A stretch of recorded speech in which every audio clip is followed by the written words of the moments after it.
Shalom, brothers and sisters. Welcome back to this channel. So today, let me begin by welcoming the new subscribers. You're very welcome here. I'm so delighted to have you.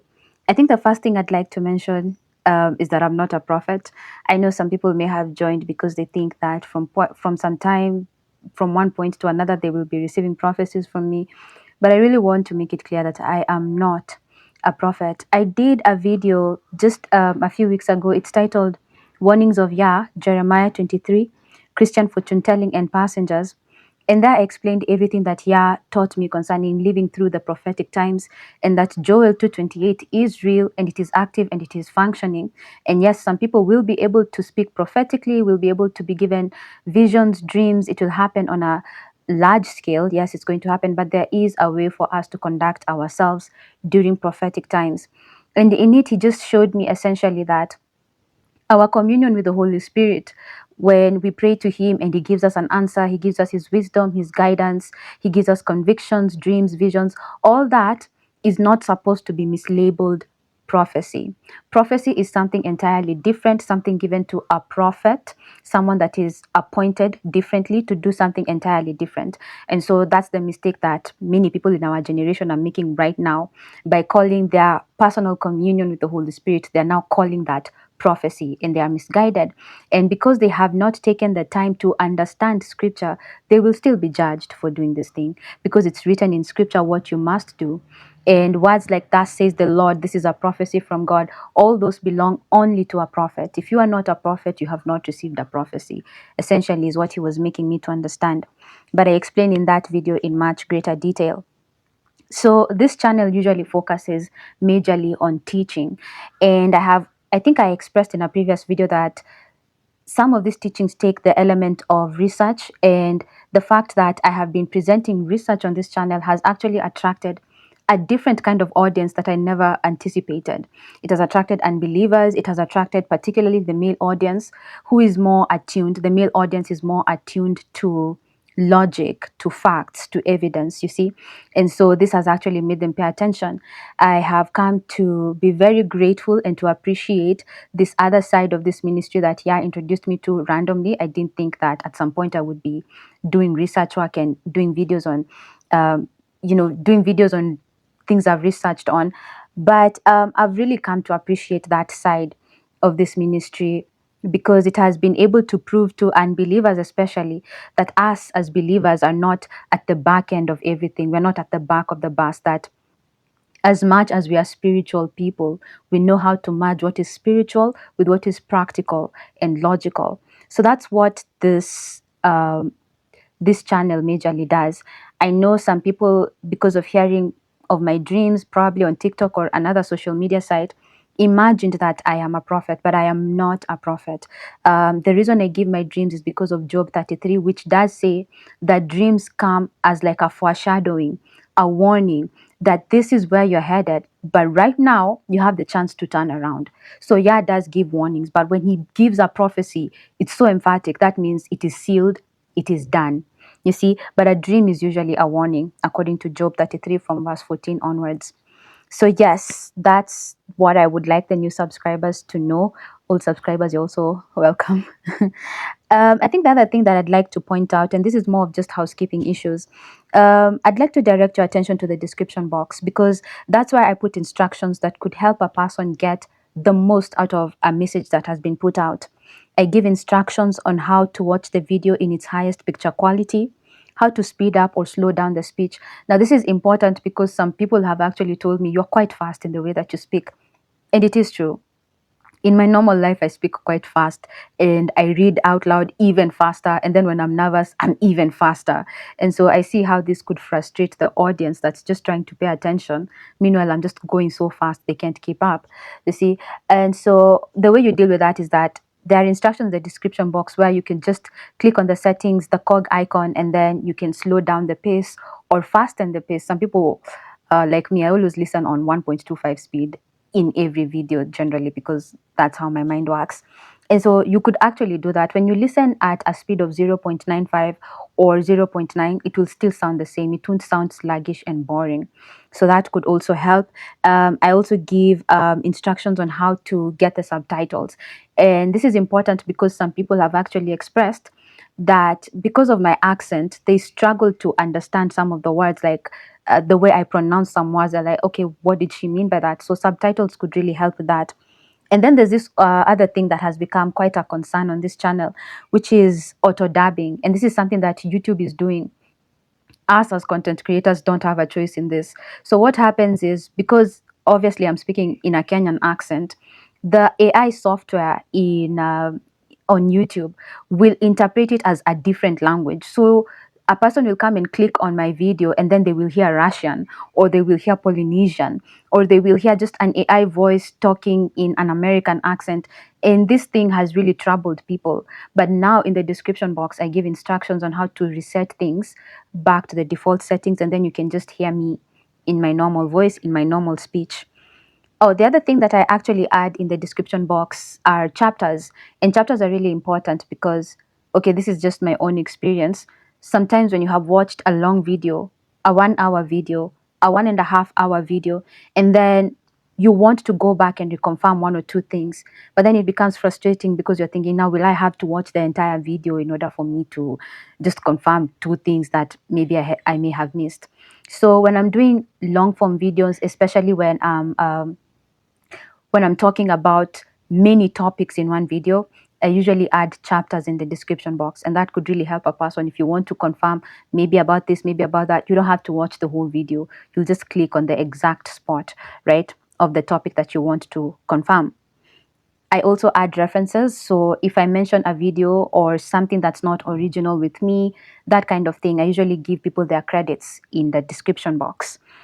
And I also give a summary of what the video will be about. And so that can just give you a direction, a guidance that, okay, she's going to talk about this. And that's what I should be getting as I listen to her message. And that's pretty much it. So now what I want to do is play the message for today. And please keep in mind that it is an urgent message, particularly to Kenyans. Anytime I show up here, please understand that the primary audience is Kenyans. Now, the messages could help absolutely anyone, but the primary audience is Kenyans. And sometimes I don't perceive that the primary audience is Kenyans. Sometimes I do videos and I'm thinking, okay, this is just general knowledge, and so anybody can get this word. So, but I came to realize that, oh my goodness, everything I do really pertains to Kenyans in a way that even I don't understand. For example, when I did that video, Yausha Hamashiach and the truth about the Jews, I just thought that this is a general video that depicts the truths of our times and we need to know this. And so I put it out there, and that was that. And then a few months later, I get a dream where Yah showed me that Kenyans will receive Jews. This is after we have been told clearly that the country that gives asylum to those people will be an enemy of the Most High. So I get a dream showing that Kenyans will receive these Jews among them, and it will end in frustration. Okay, so what I did is I did an entire video of all the dreams that I've had concerning Kenya. That video is titled Ezekiel 24. And I put it up, and then I cut out the clip where I'm talking about that dream that is warning us not to receive those Jews. And I posted it on TikTok. And what do you know? People in the comment section, we love Jews. Jews are God's people. Jews are chosen by God. Jews are I don't I mean, it was frustrating to see what was happening in the comments, but people generally said that they will receive the Jews because they love the God of Abraham, Isaac, and Jacob. And I remember even going back into prayer and saying to the Father, so you weren't even warning me, you were telling me what will actually happen. Was that the point of the dream? And so many people did actually reject that message. They said they will receive the Jews if the Jews will come to seek asylum in Kenya. And I remember thinking, okay, they've chosen that and they will suffer the consequences of doing that.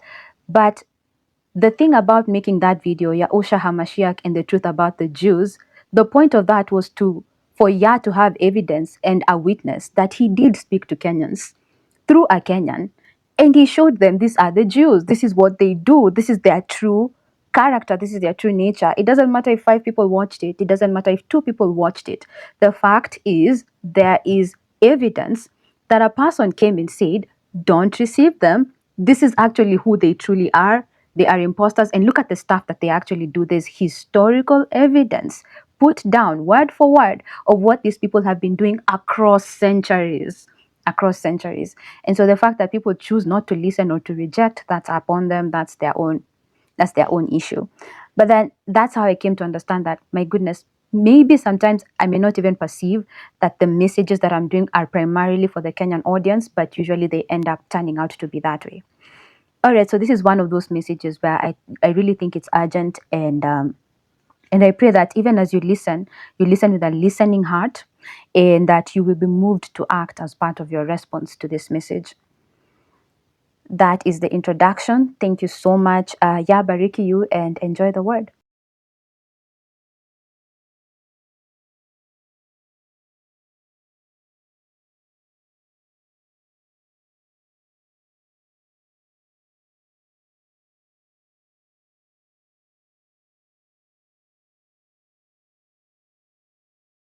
From late last year, my prayers for Kenya began to fizzle, to fade, and even almost completely dry out. All throughout 2023, I had been interceding, petitioning on behalf of our nation, lifting it up to the throne of heaven that the Father may have mercy on us and not number us among the wicked who are destined for destruction. The result? A dream received in November 2023 with a clear message. Kenya is headed for destruction. From the time of the protests, I began to see for myself how wicked my people were, how wicked we are, unrepentant and brazen in our defiance, stubborn, stiff-necked, unapologetic without remorse. The warnings I and other believers gave were met with mockery and downright unbelief from both believers and unbelievers. The believers said something along the lines of, "Why is God judging us instead of judging America? We are a righteous nation. We are not under any judgment. You are a liar and a false prophet." The unbelievers almost unanimously responded with, "You Christians suffer from religious psychosis." Since then, the country has only moved from bad to worse. Yah has uncovered our skirts and shown us who we really are. In the State House right now, an Illuminati church is under construction. Activists are getting abducted, sodomized, put through excruciating sexual torture, and often killed. Femicide has skyrocketed to unbelievable proportions. The rates of extrajudicial killings are intensifying. Children are freely solicited for sex in the CBD from 11:30 p.m. onwards. A madness is just taking over the land. No consequences, no accountability. There's a Kiswahili saying, it goes, "Samaki huozea kuanzia kichwani." The fish rots from the head. Ever since we got a wicked rulership, everything has been incrementally, yet intensely, getting progressively worse. Yet the people choose to look the other way, to turn a blind eye and say, next time we will vote better. What they don't understand is that there might not be a next time. It was in that time, August 2024, that Yah began to tell me that Kenya is a boiling pot, and he himself is the one that is boiling it. Ezekiel 24 was the chapter that I was given.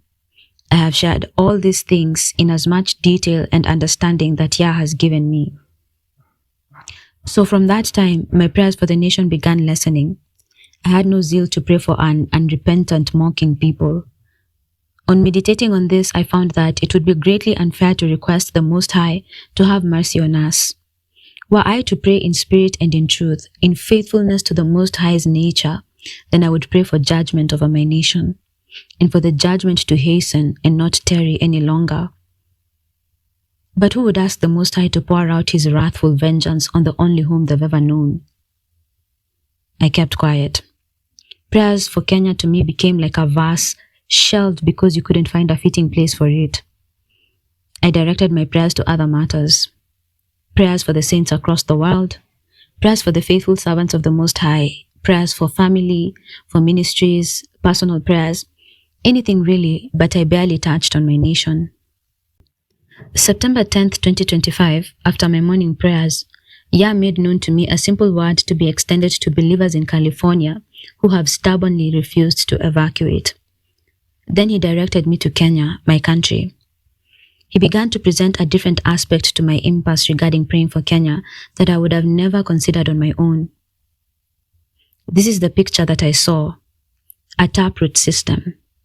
A taproot consists of a primary or main root to which all other subsidiary roots are attached to. Mystery Babylon the Great is the taproot. Here's a full definition. A taproot system features a single dominant central root that grows deep into the soil, from which smaller secondary and tertiary roots branch out. I understood the instruction.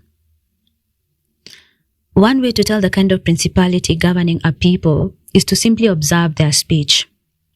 Out of the abundance of the heart, the mouth speaks. Wherever you get a similar response from different people of the same community, you can be sure there's a principality behind it, compelling them to respond in such a manner. In our case, Mystery Babylon, America, is the blinding principality, causing people not to see their own wickedness and shielding them against moving toward repentance. Whenever Kenyans are warned, you can expect them to shift their gaze, their blame, everything toward America. We are innocent, America is guilty, or why does our country suffer from religious psychosis? Which is still a distinctly American answer in itself. Either way, it's still about America. Mystery Babylon is the taproot deep in our midst. The rest of the roots are the various ways in which we are attached to her and her sins. For example, the secondary root could be our political system, including our constitution, which mirrors the American style in many ways. A tertiary root could be our entertainment, which many desire that it would model American entertainment. Many have gone as far as faking American accents and even producing social media content much like the way the average American does, and so on and so forth. The only way for us to be saved is to have the whole system uprooted, then seeded and planted anew by Yah himself in the courts of our Heavenly Father. The verses are Psalm 92 from verse 12 to 13. The righteous shall flourish like a palm tree.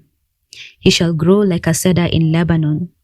Those who are planted in the house of Yahuwah shall flourish in the courts of our Almighty. It is possible for the righteous to be planted in the courts of the Most High. Kenya could be that righteous nation.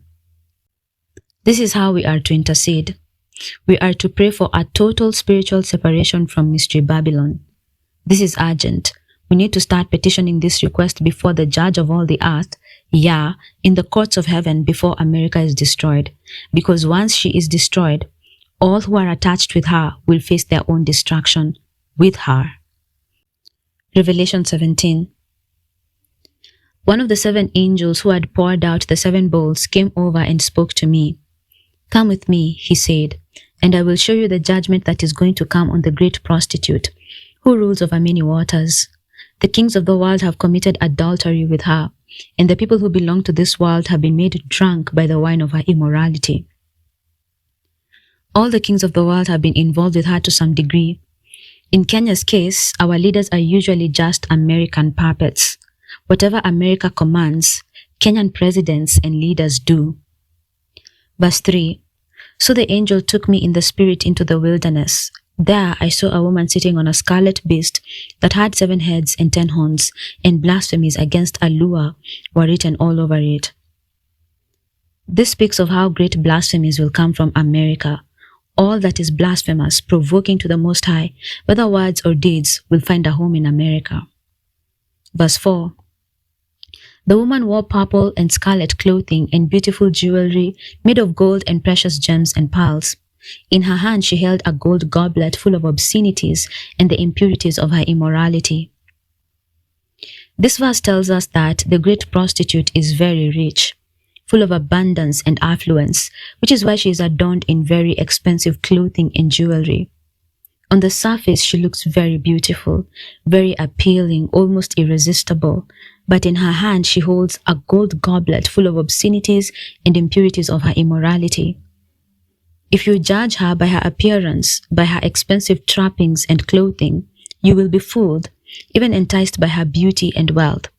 But all she has to offer are abominations, filthiness, fornications, blasphemies, and immorality. Verse 5. A mysterious name was written on her forehead: Babylon the Great, mother of all prostitutes and obscenities in the world.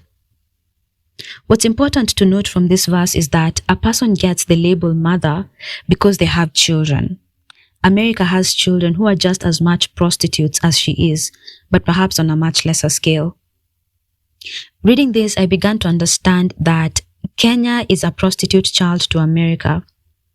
Think of the definition of a prostitute: a person, usually a woman, who gives away her most precious prized treasures to any random person for a pay, usually the highest bidder. Kenya is one of many America's prostitutes. Kenya prostitutes herself to America, not only in the way she emulates her lifestyle, her speech, her ideologies, and so on, but also in the way she gives her most precious resources, including the people of this nation, to America for whatever America wants to do with them. For instance, Bill Gates does whatever he wants in this country. He has been given free access by our puppet leadership to run any of the beast systems experimentation that he wants. Whatever he desires to be implemented in this country goes. Our people are used as lab rats, as America's beast systems testing specimen. There's many things that they've already implemented or do intend to implement. Cashless money system, microchipping newborns, strange contraceptive plans for women, GMO foods, digital ID system, WorldCoin iris scanning payment systems, AI experimentation. This is testing AI models on the citizens. Microsoft, which obviously belongs to Bill Gates, has a Microsoft Research Lab Center here in Nairobi, where they test the models here before releasing it to the rest of the world. These experiments are often done by offering up poor people as the ones to be experimented on. Kenya's leaders as well, and the people too, desire and long for a nod from America, to be recognized by America, to be seen as important by America. They measure how important they are on a global scale by how America addresses them. So this is how, in short, Kenya is a prostitute to America, how she has prostituted herself to America. Verse 6. I could see that she was drunk with the blood of Alua's holy people, who were witnesses for Yahusha. I stared at her in complete amazement. We know that America will kill Yah's people, especially when the Antichrist rises. She will not only kill those of her nation, but will spread this persecution of Yah's saints throughout the ends of the earth by the order of the Antichrist. Verse 7. Why are you so amazed? The angel asked. I will tell you the mystery of this woman and of the beast with 7 heads and 10 horns on which she sits. The beast you saw was once alive but isn't now, and yet he will soon come up out of the bottomless pit and go to eternal destruction. And the people who belong to this world, whose names were not written in the book of life before the world was made, will be amazed at the reappearance of this beast who had died. Verse 9. This calls for a mind with understanding. The 7 heads of the beast represent the 7 hills where the woman rules. They also represent 7 kings. 5 kings have already fallen. The 6th now reigns, and the 7th is yet to come. But his reign will be brief. The scarlet beast that was, but is no longer, is the 8th king. He is like the other 7, and he too is headed for destruction. Now this part I underlined, headed for destruction. I had been reading this chapter from time to time, but I never noticed the phrase headed for destruction, which is a very serious statement. I've done a dream on this channel titled Kenya is headed for destruction. At the time, I never noticed how it was related to how America is headed for destruction herself, until I was doing this message and Yah opened my eyes to see it. We can still change our ways and greatly mitigate matters for ourselves in the end times. However, should we continue in the path we have already taken, we are definitely headed for destruction. Verse 12. The 10 horns of the beasts are the 10 kings who have not yet risen to power. They will be appointed to their kingdoms for one brief moment to reign with the beast. They will all agree to give him their power and authority. Together, they will go to war against the Lamb, but the Lamb will defeat them because he is master of all masters and king of all kings. And his called and chosen and faithful ones will be with him. Then the angel said to me, "The waters where the prostitute is ruling represent masses of people of every nation and language." So, verse 15 is very characteristic of America. Every nationality lives and is represented in America. People from all nations have emigrated there. Verse 16, "The scarlet beast and his 10 horns all hate the prostitute. They will strip her naked, eat her flesh, and burn her remains with fire. For Allure has put a plan into their minds, a plan that will carry out his purposes. They will agree to give their authority to the scarlet beast, and so the words of Allure will be fulfilled. And this woman you saw in your vision represents the great city that rules over the kings of the world." The beast system and all its kings will be working in unison to destroy America. America will not perceive this because it is the Most High's will for the entire nation to be destroyed. He will send a strong delusion on the people so that to the last day of their destruction, they will still not see that there was always an agenda to bring it to ruins. Last year, on November 7th, around 4 p.m. East African time, I published a video titled "Trump's Win and America's Strong Delusion." It was a commentary on Trump's re-election. In it, I said, quote, "America, if I had fleeting doubts before, now I am more sure than ever that you will be utterly destroyed, and that the time has come. It has finally landed. Now I know for certain that Yah has truly turned his face against you and left you desolate to your own ruin." The image that comes to mind is that of a man that has set many and precise snares all round, such that no matter what direction the prey takes, it shall still be ensnared. End quote. To strip her is to take away everything that makes her rich and beautiful to other nations. To burn her is symbolic of completely destroying her, leaving nothing behind, leaving her in ashes. Yahuwah is the one behind all this. He's the one starring the same people America venerates to end her. For instance, take Charlie Kirk's assassination hoax and how it has been used to cause further division between the right-wing and the left-wing groups in America and many other subgroups in the nation. Charlie Kirk, for all intents and purposes, was a random commentator and podcaster, but somehow his, quote, assassination attracted the attention of all well-known and well-established politicians, including the likes of Barack Obama and Benjamin Netanyahu, who tweeted of the man's death hours before the information reached mainstream media. The entire assassination was staged, complete with crisis actors, CGI, and fake blood. Crisis actors are people who pretend to be killed. They are also people who appear on camera later being interviewed about, quote, the tragedy and, quote, their losses. This shows that news channels are also in on these hoaxes. Trump's assassination attempt was fake as well. We know this because it featured this particular woman whose face would disappear in any crowd. She's highly unrecognizable and easily forgotten. This woman uses this ability to go unseen in acting many fake crises. She was seen in the Aurora Theater shooting in 2012, in the real Pennsylvania train derailment in 2015, in the fake Sandy Hook Elementary shooting, and finally in Donald Trump's staged assassination attempt in 2024. Regarding the real event of the train derailment in 2015, she was only used as a false witness to spread false information on the event. In Trump's staged assassination, she's wearing a hat and sunglasses to remain unseen till she gets a call for her next gig. In Trump's case, the goal was to attach to him a messianic complex that his fans already attached to him.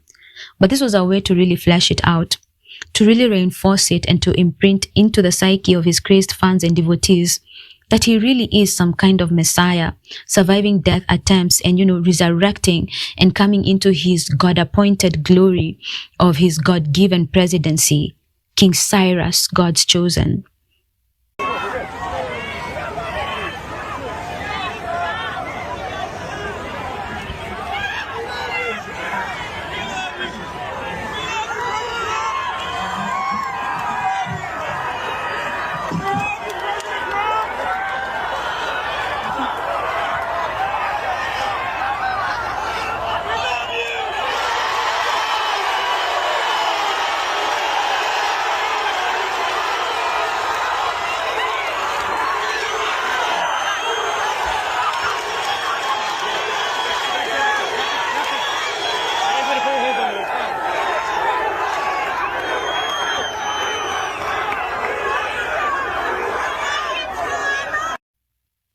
In the videos taken of what happened, nobody sees where the bullets are coming from or where they are headed. Sounds fly in the air, security rushes to cover him. When he gets covered, he gets time to have the fake blood smeared on his ear. Then he's ready to stand up and have the photographers take shots of him. Real life footage, in quotes, of what happened shows us absolutely nothing because it was all staged. There's usually templates and anomalies throughout these crisis scenarios, in quotes. For example, the shooter or perpetrator usually gets killed. This way, there's no direct backstory to what led to the crisis, and we're all left to rely on the story that the media crafts. Another template is that if an arrest is made, the perpetrator leaves behind obvious clues. A previously done live stream where the shooter confesses ahead of time what they will do, or his social media postings pointing to the event, or engraved bullet casings. And the most obvious one is usually that the killer acts alone. After all this has been uncovered, it's time for Act 2.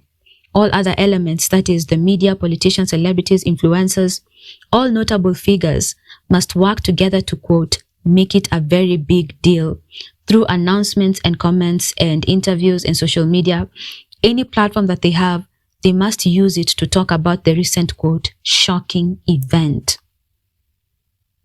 Charlie Kirk's case was the exact same. It followed the templates and ticked all the boxes specifically. In the video disseminated throughout social media of Charlie Kirk's killing, if you watch it at 0.25 speed, you see that nothing actually shot him. A particular red dot moves from his t-shirt to his neck. His t-shirt actually looks to be filled with something he wore underneath it that many suspected was a bulletproof vest. Some speculated that the bullet bounced off the bulletproof vest on his chest and then moved into his neck. Except a bulletproof vest does not cause bullets to bounce off anything. Bulletproof vests are supposed to trap bullets. That's the job of a bulletproof vest. But watching it at very low speed, we see the very strange jerking motion beneath his t-shirt, showing what clearly looks like consistent tubing under his t-shirt. Before the shot, we see the men in the back acting strangely as though signaling, it's time. Kirk himself keeps putting the microphone away from his face as though to create an opening for him to be shot in the neck. More anomalies are that he closed his eyes before the shot, his ring happened to move from the ring finger to the baby finger, which doesn't make sense because how is this possible within the same time frame of the shot? And what we're going to do is break it down into different parts. So we're going to focus on certain things. And first of all, let's focus on the t-shirt. Okay, so look at the t-shirt and I'm going to go frame by frame and notice how the t-shirt suddenly jumps up like that. And then it kind of moves over there to the right and in the back.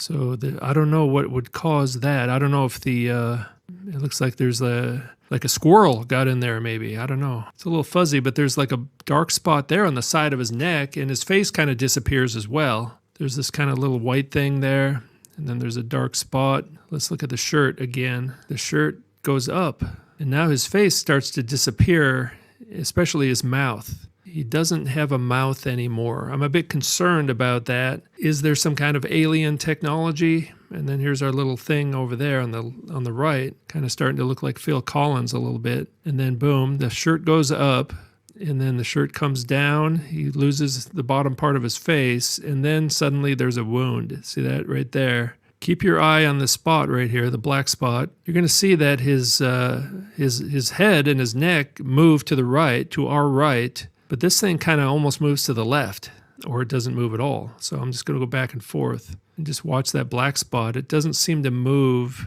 with the body. See that? It looks to be traveling to the left, towards the center of his neck, while his body moves to our right. The black spot is moving to our left, or possibly staying in the same place. See, it starts out more on the left side of his body, and now it's kind of towards the front. But what is that black spot? And it's moving to our left while his body moves to our right. And it's not really changing shape yet. It changes, it gets larger as the blood starts to come out. And even there, it looks like it's changing to a different place. So I wonder if that is a CGI effect. but there must have been a lot of people taking videos of this. So what did they see? The people who were there, did they see the same thing we're seeing in this video? See, his neck is moving and his head is moving, but the black spot is not moving with the body. It looks like it's been added later. If there's any like real cell phone footage of this event, what did they see? What's on their videos? Now look at the word freedom. There's the F, and now it just says readum. What happened to that F? See, the F kind of comes and goes. I'm going back and forth. It's a bit strange. There's the F, and the F kind of vanishes or it merges with the R a little bit. I don't think that's a crease. There's no crease. The shirt is not changing anymore now, but yet the F is kind of coming and going. See that? It's going back and forth. Now look at this E here. It's jumping all over the place. Boom. It kind of like goes up right there. The E is down there, and then now all of a sudden the E's up there. Look at the E's down there. It's below the other letters, and now it's above. Now, you may say, well, that's just the shirt moving around. I don't know. I mean, it's just a bit strange. There's freedom, and now there's readum. The F and the R have combined, but now the F is totally vanished, and then it reappears right there. And then the whole thing's going to move to the left, and they're going to lose the F. Watch this. His body's moving up, but his body is not moving left or right, but the words are. And the letters are all moving up and down as well. See, it's almost like these letters are not even attached to the shirt. And then watch as the shirt goes up again, and we have this strange crease. Watch this black mark. I don't know what that is. So that black thing goes up there suddenly. What is this thing? And where's his face? Okay, just look at his head. Here's the one frame, next frame. You can kind of see his face, and then now you cannot see his face. You cannot see his face. And now you can kind of see his face again. But everything gets really fuzzy right there. I don't know why that is. I guess maybe he's moving too fast, you could say, but is that the real explanation?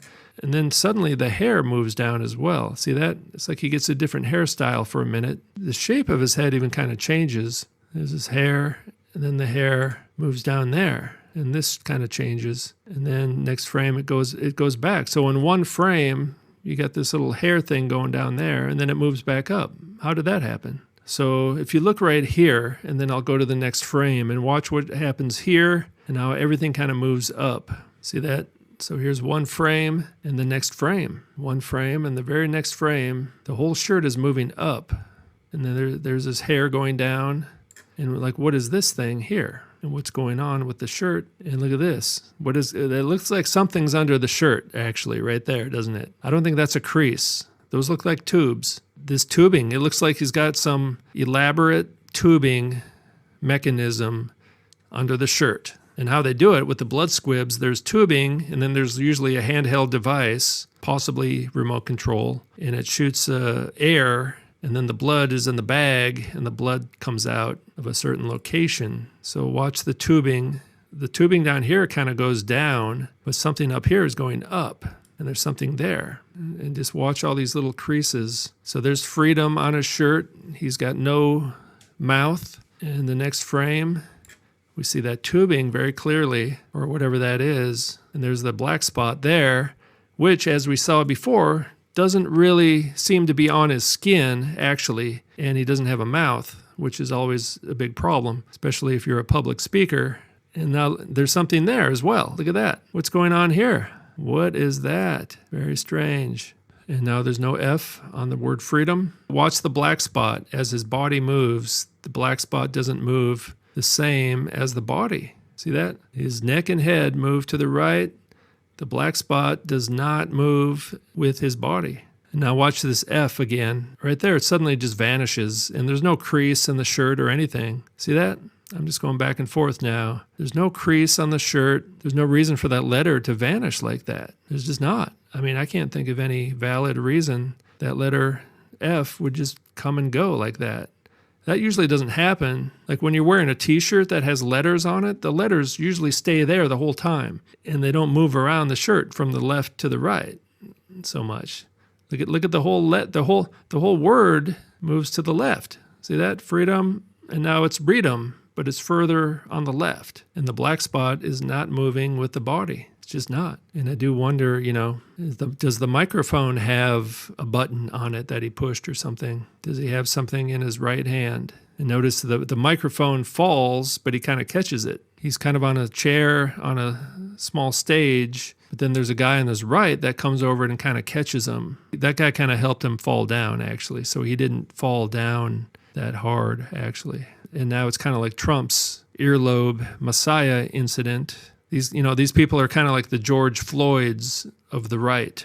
They're basically martyrs now. And here's a side view. And just look at that shirt. It's very strange. There's that black spot and there's that little white thing right there. Now, it could be a coincidence, but there's a lot of strange hand signs as well at the beginning. Watch, starts here. He kind of touches his nose. And this guy, by coincidence, at the same time kind of adjusts his hat there. So check this out. Boom. We got these two guys making little signs there. And then watch this other guy on the right. What's he doing? What is that? What's going on there?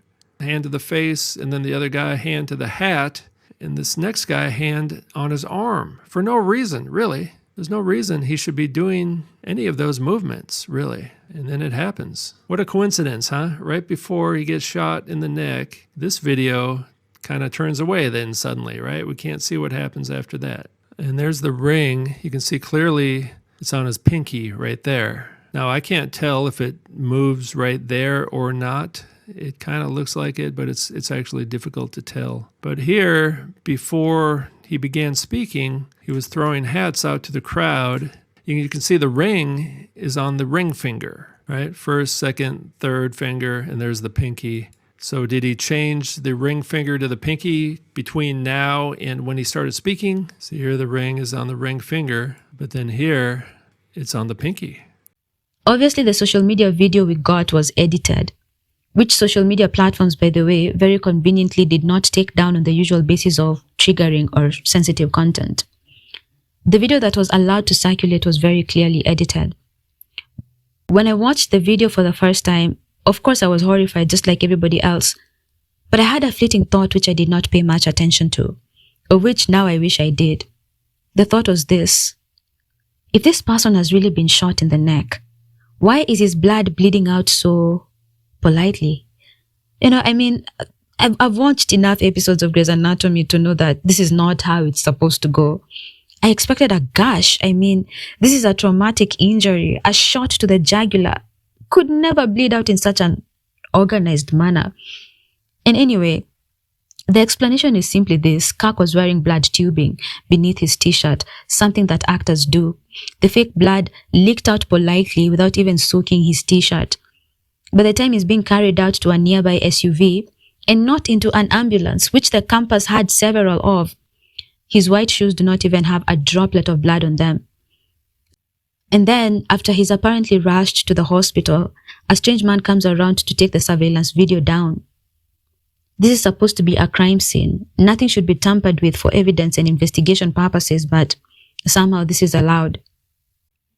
In the aftermath of all this, we are shown Charlie Kirk's so-called wife crying over his dead body in a casket.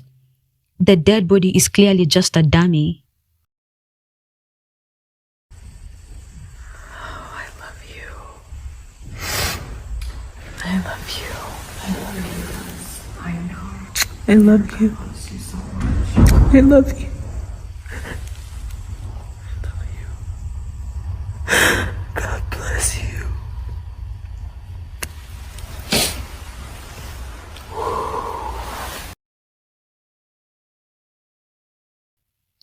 Another anomaly that betrays this entire event is how there was a book released more than 24 hours before the shooting actually happened.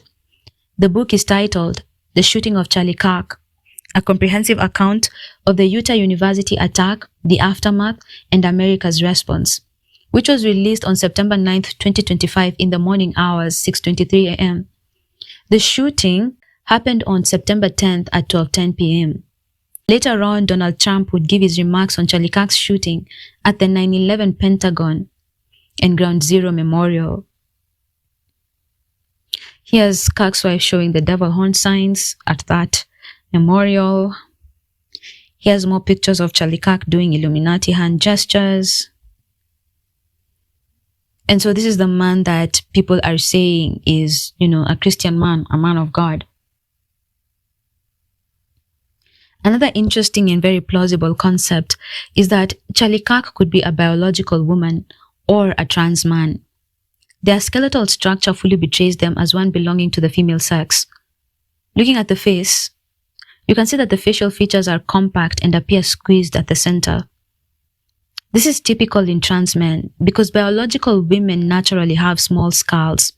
When you go through testosterone therapy, it enlarges your skull to better approximate a real man's skull.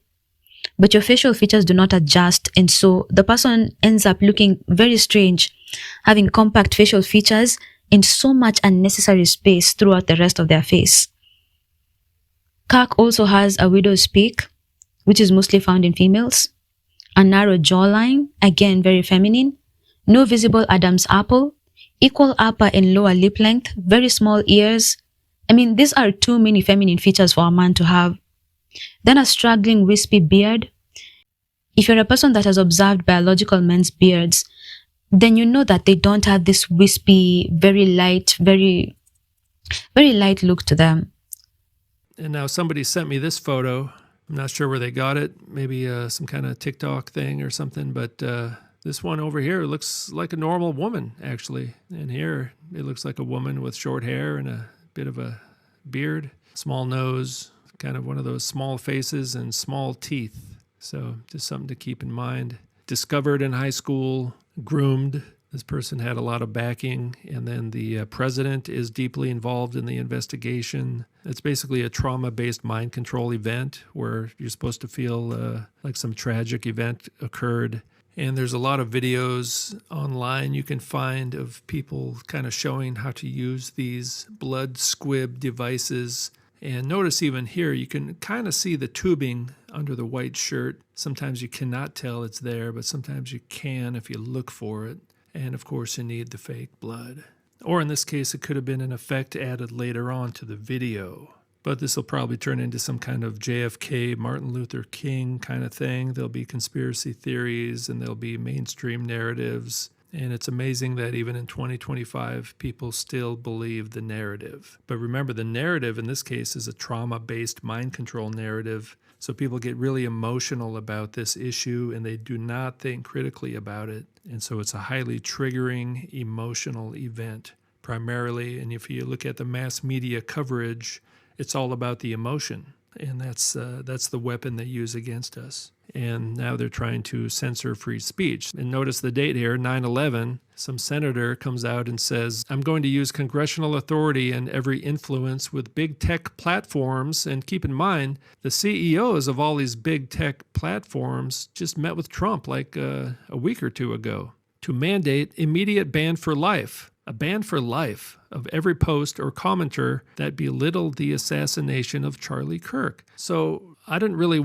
follow Charlie Kirk, but if he was a kind of a right-wing Christian kind of character and he wore a t-shirt that said freedom on it, this reaction here is the opposite of freedom. Banning free speech for life is not what this character stood for, ironically enough. So you can see this whole agenda as a way to get the right-wing crowd to accept draconian cessation of civil liberties. I'm going to demand that big tech have zero tolerance for violent political hate content, the user to be banned from all platforms forever. I'm also going after their business licenses and permitting. Their businesses will be blacklisted aggressively. They should be kicked from every school, and their driver's licenses should be revoked. I'm basically going to cancel with extreme prejudice these evil, sick animals who celebrated Charlie Kirk's assassination. Well, kind of like 9/11, and this was delivered on 9/11, this post. So you're not allowed to question the narrative or you'll be banned for life from doing anything. I guess you just have to die then, right? You can't go to school, you can't run a business,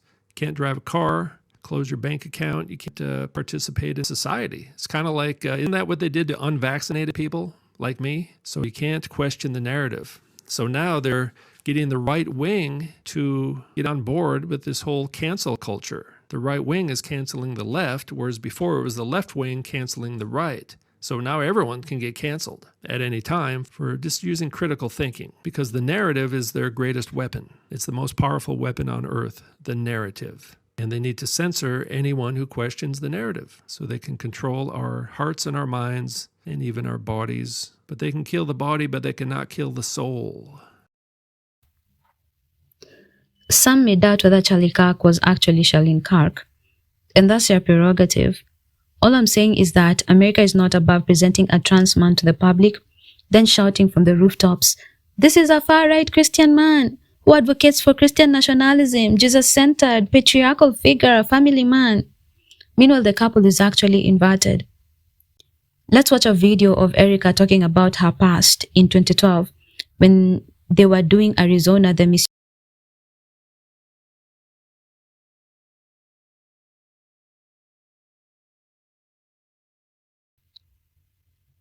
The point is, these people tell us without telling us. 99% of the time, these, quote, women tell us that they used to be tomboys, always mistaken for boys when they were growing up. They were more into sports and energetic activities and had a strong aversion toward dresses, skirts, and dolls. Are we supposed to take this to be the normal predisposition of biological girls? Then Erika gave a very peculiar statement. Erika said, quote, "There was always an inner girl in me." Now, I found this to be so strange. I don't know any biological woman that would ever think like that. There's no inner girl in you because you are the girl. You just are. It's your nature. You don't have to practice, to change, to pull it out of you. You are the girl. That's it. Now, since the assassination, in quotes, Erika has found themselves in a very dangerous controversy because people just found out that they were banned from Romania. The reason? Soon after they won the Miss USA competition under Donald Trump's agency, they founded an orphanage in Romania. Now, the question is, Erika was 17 when they won this competition. So where are you getting money at that age to establish an orphanage all the way in Romania? On top of that, this orphanage was reported to have missing children. They went missing, all of them. Where did all these orphans go? So people are just connecting the dots, given how Trump was besties with Epstein and how he has always been in Hollywood's most freaky inner circle. Knowing what they do to children and so on and so forth, people are now beginning to really raise their eyebrows and see Erika for who he is. Now, this is the couple that Christians are crying about and saying, "A man of God has fallen. Our deepest and sincerest thoughts and prayers go to his wife." Matthew 6:22-23. The eye is the lamp of the body. So then, if your eye is clear, your whole body will be full of light. But if your eye is bad, your whole body will be full of darkness. If then the light that is in you is darkness, how great is the darkness? America is a land of deception and confusion, and no other people are directly caught up in it than Americans themselves. This is by Yah's design. He has allowed this to happen to the mother of all whoredoms, America. Le sacrifice de Charlie Kirk est un rituel codé après une lune de sang. Et la veille du 11 septembre, qui est 33 jours avant son anniversaire. 33, c'est leur signature maçonnique. C'est pour ça que la chasse à l'homme a duré 33 heures. On avait aussi le tireur de New York qui s'est tué au 33e étage après 47 coups tirés. 47, l'angle du compas maçonnique. Ici, 33 pour ses initiales. 47 sur les casquettes. La fausse fusillade de Trump était 3 mois, 3 semaines et 3 jours avant son élection. Donc un pro-Trump, pro-Israël avec casquette MAGA, ça n'a rien de spontané. Il sacrifie son rôle, pas son corps. Netanyahou lui rend hommage. Trump poste un câlin avec le drapeau d'Israël. Le même jour, une série Hulu sort avec un politicien abattu à la gorge. Copy-paste rituel pour amplifier le basculement de conscience. La liberté d'expression symboliquement exécutée. En regardant de près, des indices sautent aux yeux. Son t-shirt est bombé. De profil, on voit son col très ouvert. Dispositif interne, peut-être. Geste codé des gardes. Et celui-là qui actionne une commande. Plan par plan, on voit bien que le t-shirt bouge avant l'impact, comme si quelque chose avait éclaté à l'intérieur. et des glitches visuels comme la bague qui change de doigt. Dans tous les cas, c'est une opération psychologique. Now, this entire deception is causing the exacerbation of racism and all kinds of divisions exactly as it was intended to. Even the Vice President, J.D. Vance, who, by the way, has the skeletal structural features of a woman, is also advancing the same hate rhetoric that this event was meant to bring about. It's important that Kenya understands the kind of entity that she's idolizing and desiring to emulate and be noticed by. America is a land of filthiness. If we do not detach from her, we will be destroyed with her. Kenya is so into Mystery Babylon that there are people here in Kenya who held a Charlie Kirk memorial service. Now, was that embarrassing? Of course. Cringy? Yes. But this just goes on to show how Kenya just is so deeply attached to America. So all these staged events fueled by the leaders are all meant to bring about one outcome, to cause America to fight against itself, thus fulfilling the verse, and I paraphrase, "He has put it in all the king's hearts, the 10 horns, to destroy her." This is such bullshit. I've never been so pissed in my whole life. I just murdered Charlene Kirk right here in Utah. I'm so freaking pissed right now. This is bullshit. I just saw blood squirting out of his neck. I love that guy. He would have been our next president. I am so pissed right now. Why do they always come with fucking violence? God damn it. Use your freaking words as they're talking to you people. Who shot Charlie Kirk? I'm driving down a problem right now. I'm so pissed. Damn it.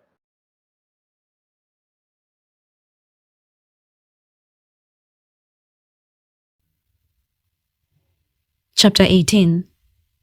After all this, I saw another angel come down from heaven with great authority, and the earth grew bright with his splendor. He gave a mighty shout. Babylon is fallen. That great city is fallen. She has become a home for demons. She is a hideout for every foul spirit, a hideout for every foul vulture and every foul and dreadful animal. America is a refuge for all that is unclean and against Yah. All abomination and all that is rejected by Yah finds a home in her. What was coming to me here is all things and all people that America worships. American gods, we may call them. Politicians and celebrities, for example, many of them are transgenders, a generational tradition that they keep in honor of their religion, Satanism. Others are hybrids. Many of these celebrities and politicians have clones. Others are homosexual, and through entertainment they advocate for all that is unclean. They call what is good evil, and what is evil good. Here are some well-known American slogans. Abortion is healthcare. Homosexuality is love. Pedophilia is, quote, an acceptable form of sexuality.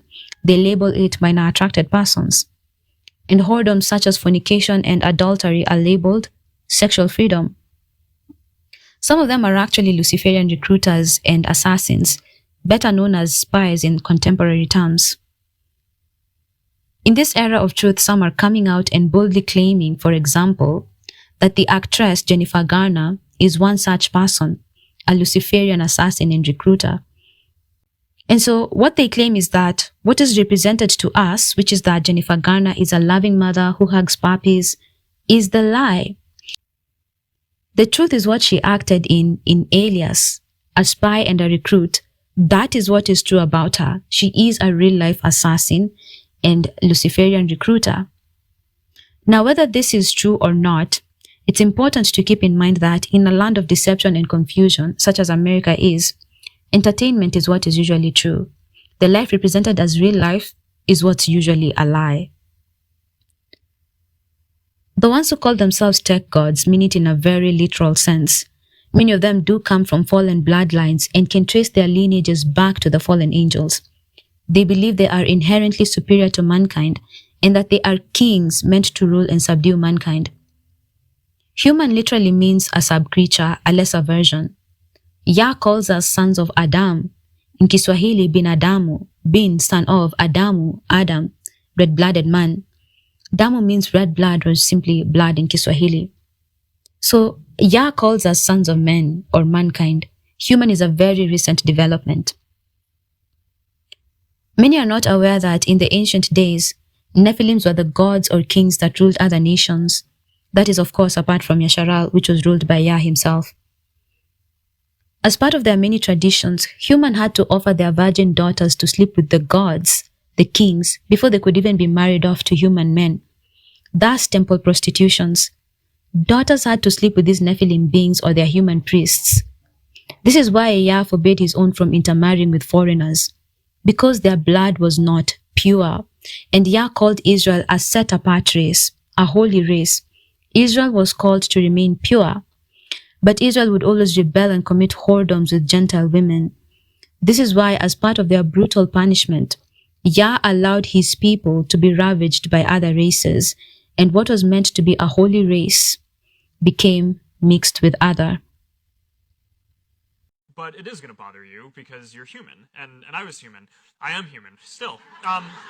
But I was just referring to myself in the past. Not that I was not human. Understand there's not a whole lot of human beings like you. You know that, right? So you're an oddity. Seems yes. To chimps like me. We're all chimps.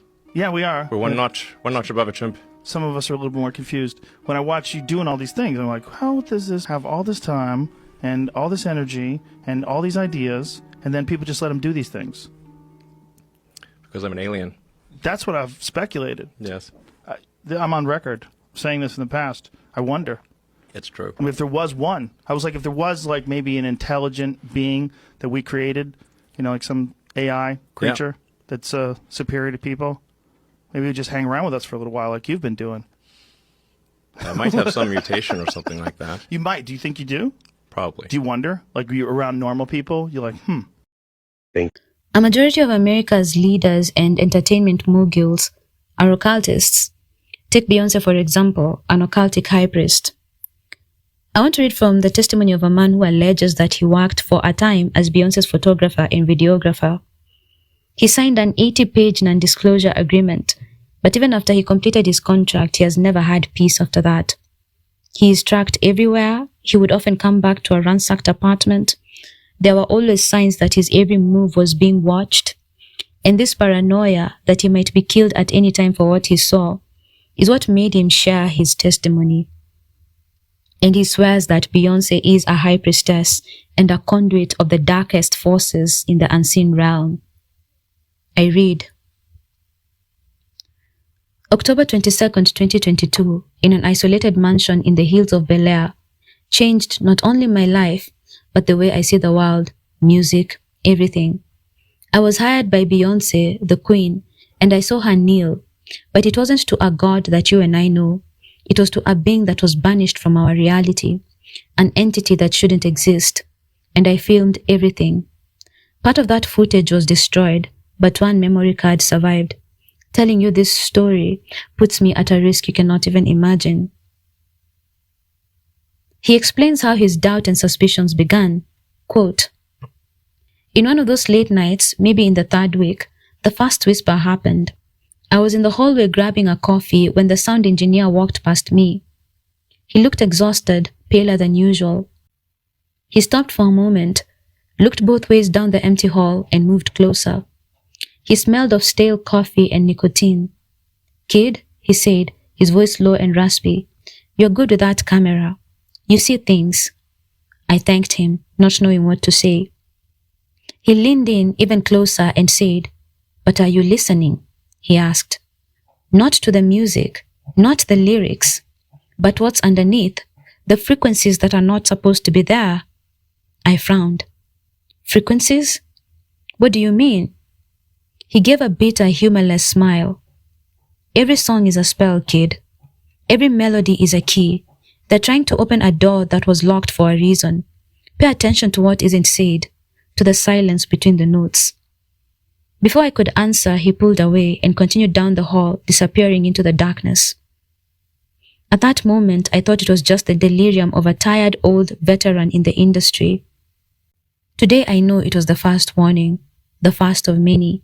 He was trying to save me, but I was too foolish to understand. The sound they wanted wasn't on the album. It was older, much, much older, and the door they wanted to open didn't lead to a place we know. The man, in the time he worked for her, discovered an ancient medallion not seen in many known occultic symbolisms. This one was different, a complex design of interconnected lines that formed a kind of asymmetrical labyrinth that seemed to move and reconfigure the more he stared at it. As though it were alive, as though it were a window to an impossible three-dimension space. Later, on looking it up on the internet, he found no traces of it. Still, he kept looking, and ended up finding a low-resolution image of the medallion in an obscure forum, a post talking about forbidden archaeology. An anonymous user explained that the stone fragment was found in an unauthorized dig in the Black Forest in Germany. It was used by a pre-Christian sect known as the Singers of Silence. According to legend, they didn't worship a god, but an absence, an echo, an entity that existed in the empty spaces between the worlds, banished from creation for being fundamentally wrong. They believed that music, certain frequencies and harmonies, could weaken the barrier between realities and allow this entity's influence into our world. Though the man was not sure whether to take this information seriously, later on during this project, he was astonished to be informed that the entire team was, quote, going to film in the Black Forest in Germany. Before then, he had noticed that Beyonce wore the symbol of this medallion nearly everywhere she went. In recording sessions, she wore a silver thumb ring. From most angles, it looked like any other ring, but a close-up showed the intricate pattern of that medallion etched on it. The 2016 Super Bowl performance. Everybody lauded it for its political symbolism, but missed the true meaning of it. The meaning was encoded in the choreography. At a crucial moment, dancers formed that same ancient forbidden pattern on the field. They formed the labyrinth, the symbol of that medallion, which was captured from a wide shot from above for a brief moment, and the people cheered and sang along, not knowing what they were singing to. Okay, ladies, now let's get information. Okay, ladies, now let's get information. Prove to me you've got some coordination. Okay, ladies, now let's get information, Beyonce sings. That is the formation the crowds and the multitudes were being called into, and in their ignorance, fully consented to. A formation to call upon a banished presence from a different dimension, an entity of total destruction and disharmony. In most of her public appearances, the man noticed the same pattern in many of Beyonce's sequined gowns. Beyonce's songs, which sound like ordinary pop, are not just songs and lyrics. Phrases about hearing the echo, dancing in the void, breaking the mirror, the throne beyond the sky. They're not metaphors. They are literal. They are instructions and invocations. The frequencies, cadence, repetition of certain words in specific tones, all of them are parts of a ritual. The music is not the final product, it's just the vehicle. And the audience? These are the ignorantly willing passengers. But this kind of behavior wasn't limited to Beyonce alone. It was all over. A majority of musicians and entertainment leaders do it. Business leaders and politicians, sportsmen and sportswomen, technocrats, Wall Street financiers, all of them sharing a secret language of the global elite. When the project entered its final phase, it was announced that they would film the final scenes in Europe. The chosen location was a private castle, an ancient isolated property in the heart of the Black Forest in Germany, just as that post from that obscure forum had mentioned. On the first night, the man noticed guests coming in, black cars with tinted windows, and men and women in discreet, expensive clothes coming in. They weren't the usual faces seen in magazine covers and TV. They appeared to be the kind with absolute power, the ones that control the industries. They had come to witness the ritual, the global frequency harmonization, the alignment of cultural assets. Quote, Beyonce's work has been instrumental. Her platform allows for a dissemination on a scale traditional methods could never achieve. The youth are tuned in. The resonance is nearly at the inflection point. Tomorrow's ceremony will solidify the connection. The channel will be fully opened. After that, the channel will be a self-sustaining influence channel, end quote. The man heard one of the guests saying something along these lines. That's when the man understood that the music was a tool of social engineering on a planetary scale. It was a means of tuning the consciousness of millions of people to a specific frequency that would connect them to that entity, to that banished presence, to that echo in the void. The man was later shown by the IT specialist that even the world tours taken throughout the world were not random, but were well thought through parts of an entire ritual. Tour dates and locations were selected based on nodes on a network. They were looking for, quote, wave patterns to quote mass media to create a global psychic resonance wave. He saw the locations on a world map, but instead of cities, it showed nodes on a network.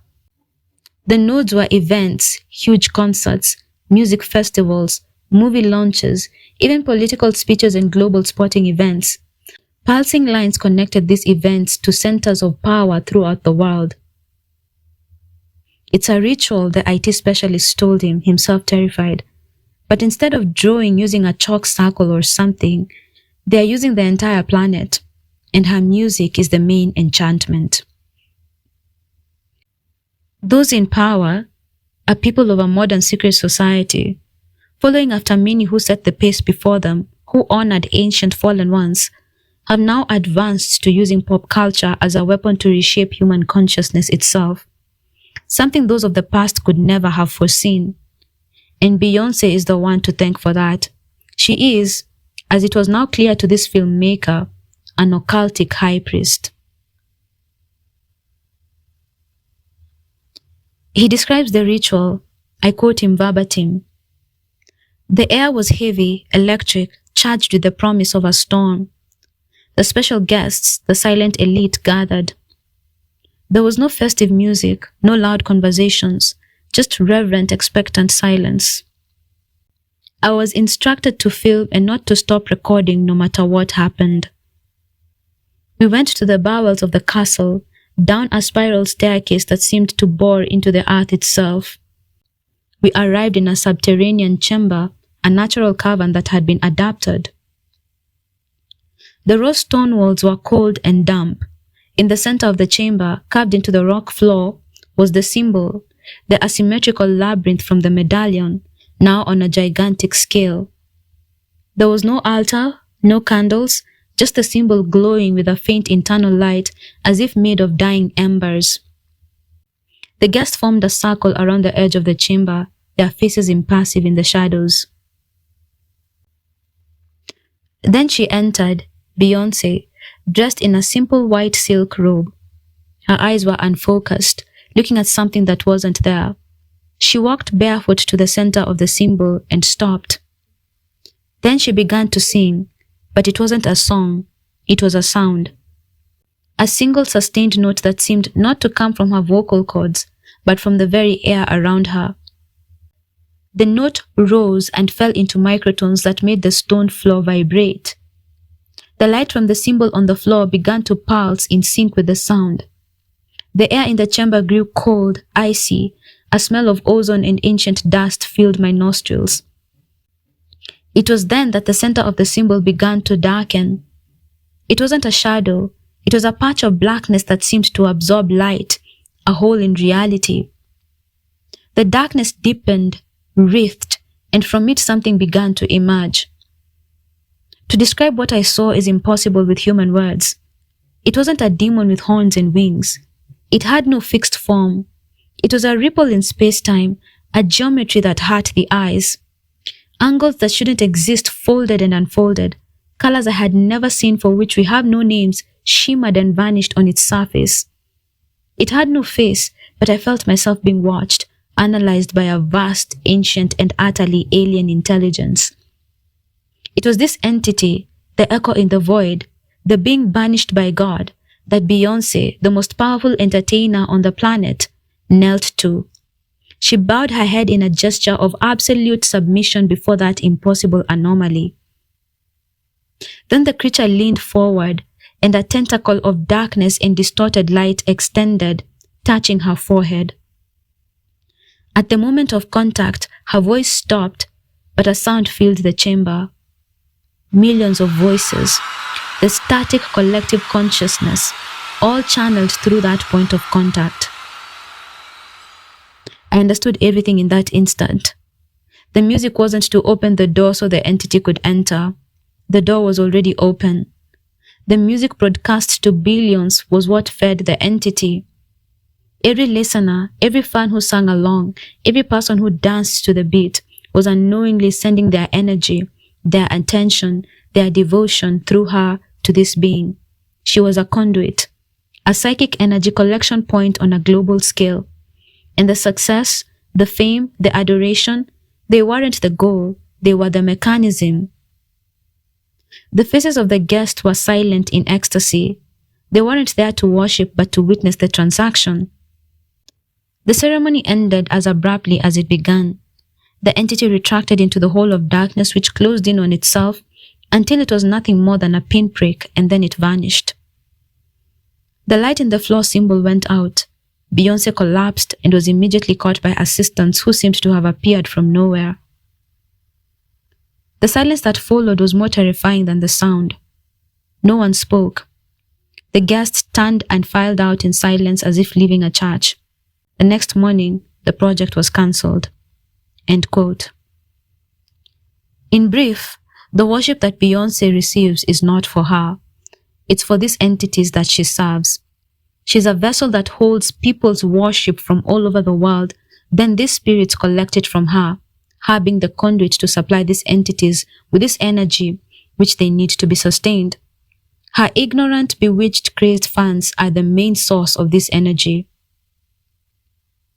Matthew chapter 5 from verse 14 to 16 reads, "You are the light of the world. A city on a hill cannot be hidden. Neither do people light a lamp and put it under a basket. Instead, they set it on a stand, and it gives light to everyone in the house. In the same way, let your light shine before men, that they may see your good deeds and glorify your Father in heaven." When believers do good deeds and live in righteousness, we can see that all the glory and praise goes to our Father in heaven. It is the same with the fallen ones, those in the kingdom of darkness. When they do their evil deeds and receive praise from the proletariat, it is the fallen entities they serve that receive their glory.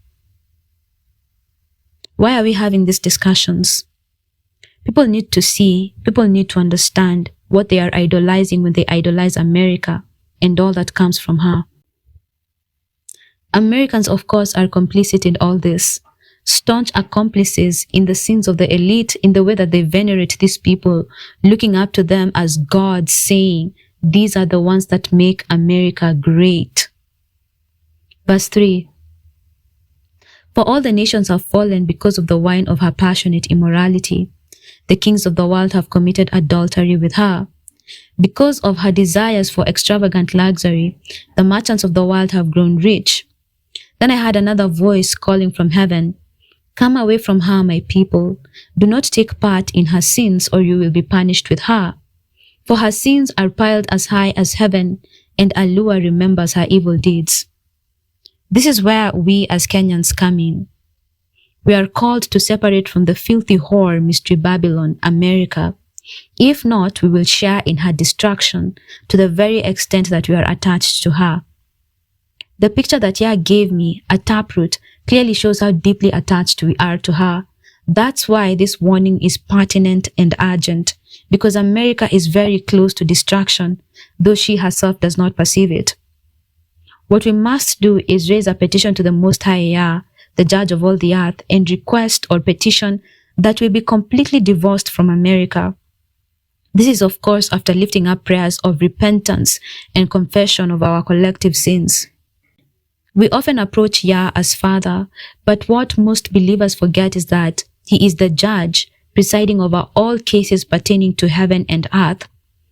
When we raise a petition, we are pleading before the courts of heaven for our case to be taken up, with Mashiach, of course, being our most perfect advocate. We must separate from America, spiritually first, then it will surely manifest in the physical realm. If we do not do this ourselves, Yah will simply destroy the main whore, Babylon, and whichever country is attached to her in that time, too bad for that nation. Because our people are blinded by the principality of Mystery Babylon, we cannot expect them to understand this venture. They see nothing wrong with the way things are. They see no reason why matters should not continue exactly the way they always have. This is why I'm calling upon us as intercessors of the nation, as watchmen and watchwomen standing on the wall, to raise this specific petition to be detached from America and all her effects, and have her principality uprooted from our midst, and for us to be replanted in the courts of our Almighty. It is upon us to take this initiative. If we wait for the whole nation to come on board, we will wait forever. Yet this is urgent and it needs to be raised before America enters her full arc of destruction. The verses continue. Do to her as she has done to others. Double her penalty for all her evil deeds. She brewed a cup of terror for others, so brew twice as much for her. She glorified herself and lived in luxury, so much it now with torment and sorrow. She boasted in her heart, I am queen on my throne. I am no helpless widow. I have no reason to mourn. This is Babylon's stubbornness. Despite clear and terrifying warnings, she believes that nothing will ever overcome her. Even in the face of her total annihilation, America still boasts, America the Great, America the greatest country in the world.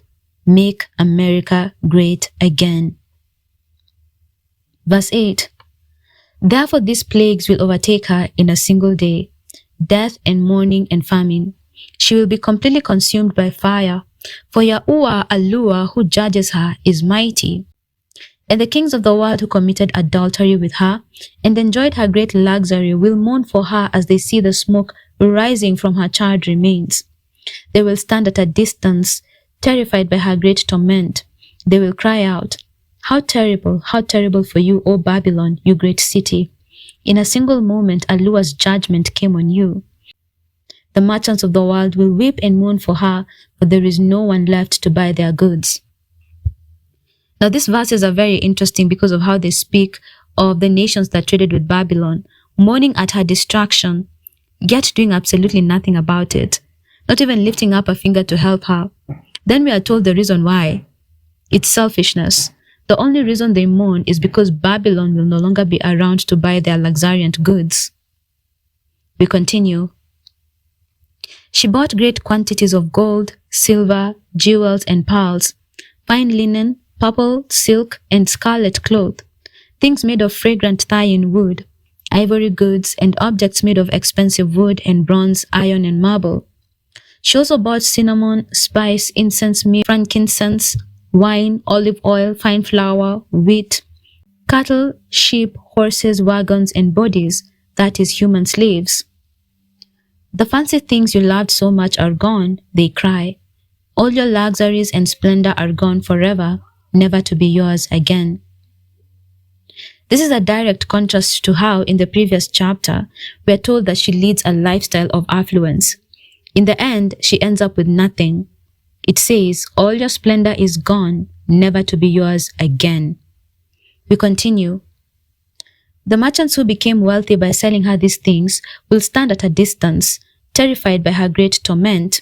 They will weep and cry out, how terrible for that great city. She was clothed in finest purple and scarlet linens, decked out with gold and precious stones and pearls. In a single moment, all the wealth of the city is gone, and all the captains of the merchant ships and their passengers and sailors and crews will stand at a distance. They will cry out as they watch the smoke ascend. They will say, where is there another city as great as this? And they will weep and throw dust on their heads to show their grief. And they will cry out, how terrible for that great city. The ship owners became wealthy by transporting her great wealth on the seas. In a single moment, it is all gone. Rejoice over her fate, O heaven, and people of Allua, and apostles and prophets, for at last Allua has judged her for your sakes. We see another interesting turn here, a stark difference between how the people of the world and Almighty's people respond to Babylon's destruction. While the people of the world mourn the loss of Babylon, the people of the Most High, previously commanded to separate from her, now are permitted to rejoice over her fate. This is because of all the lives lost, all the saints that were martyred by her. Verse 21. Then a mighty angel picked up a boulder the size of a huge millstone. He threw it into the ocean and shouted, "Just like this, the great city Babylon will be thrown down with violence and will never be found again. The sound of harps, singers, flutes, and trumpets will never be heard in you again. No craftsmen and no trades will ever be found in you again. The sound of meal will never be heard in you again. The light of a lamp will never shine in you again. The happy voices of brides and grooms will never be heard in you again. For your merchants were the greatest in the world, and you deceived the nations with your sorceries. In your streets flowed the blood of the prophets and of Alua's holy people, and the blood of the people slaughtered all over the world." The final verses speak of Yah avenging Babylon for her whoredoms, her brazenness in sinning against him, for killing his people and deceiving the whole world with her satanic ways, aka her sorceries. Yahuwah's punishment to Mystery Babylon is to obliterate her completely, to destroy her out of existence. This is why most of the verses end with that particular phrase, "will never be heard in you again." And so Revelation chapter 18 is the one that really brings out how America is truly Mystery Babylon. We're even told about human slaves, which is something that in recent history, America is the one that is most well known for. It is well known for buying slaves. And then we are told that she not only killed Alua's prophets, she not only killed the saints of the Most High, but she slaughtered people throughout the world. We know that America is a provoker. America goes into other people's lands and starts wars, kills their presidents just so that she can steal their resources, their oil, and whatever they have going on. And so Revelation chapter 18 particularly identifies that America is Mystery Babylon, the land that is God's enemy at the end of days, and the land that Yahuwah will surely destroy. Thank you. That concludes the teaching. Finally, I'd like to remind Kenyans that a famine was prophesied over us by both local and foreign prophets. I came to this same understanding in 2022 during my personal time with Yah in my Bible study. And the verses I was given, I will read them. Ezekiel chapter 14 from verse 12 to 14, I read, "Then this message came to me from Yahuwah, Son of man, suppose the people of our country were to sin against me, and I lifted my fist to crush them, cutting off their food supply and sending them a famine to destroy both people and animals. Even if Noah, Daniel, and Job were there, their righteousness would save no one but themselves, says the sovereign Yahuwah." So here, Yah says that people's righteousness is what will save them in such a judgment. So I just wanted to bring it to your attention and to urge you to pray over your households and the houses of the righteous in the land, so that in the time of famine, Yah will remember you. Thank you. May Yah keep you. I'll see you next time.